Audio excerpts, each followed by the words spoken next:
Jeshi la polisi mkoani Dodoma linamshikilia mwanaume mwenye umri wa miaka 33, mkazi wa Maili Mbili, kwa tuhuma za kumbaka mwanafunzi wa kidato cha 4 mwenye umri wa miaka 19 kwa nyakati tofauti, huku mtuhumiwa mwingine akiendelea kutafutwa. Taarifa ya polisi imeeleza kuwa uchunguzi wa awali umebaini kuwa mhanga amekuwa akifanyiwa ukatili huo na wajomba zake wawili waliotumia uhusiano wao wa kifamilia kutimiza matamanio yao ya kimwili, wakihitimisha kumjeruhi endapo angemuuliza mtu yoyote. Taarifa ya jeshi la polisi inasema kuwa mara baada ya kupata taarifa kuhusu tukio hilo, jeshi la polisi lilianza ufuatiliaji na kufanikiwa kumkamata mtuhumiwa mmoja aliyekuwa akijaribu kutoroka, huku juhudi za kumtafuta mtuhumiwa wa pili zikiendelea.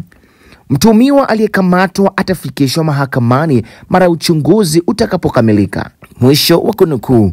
Aidha, jeshi la polisi limewataka wananchi kuacha kufumbia macho vitendo vya ukatili wa kijinsia na kuacha kufanya usuluhishi wa kesi hizo majumbani. Badala yake, watoe taarifa kwa vyombo vya dola ili hatua za kisheria zichukuliwe.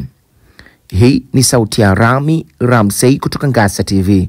Kwa taarifa zingine kama hizi, tafadhali usiache kusubscribe, lakini pia kutufuatilia kwenye ukurasa wetu wa Instagram tunaotumia kama Ngasa Media. Hadi wakati mwingine.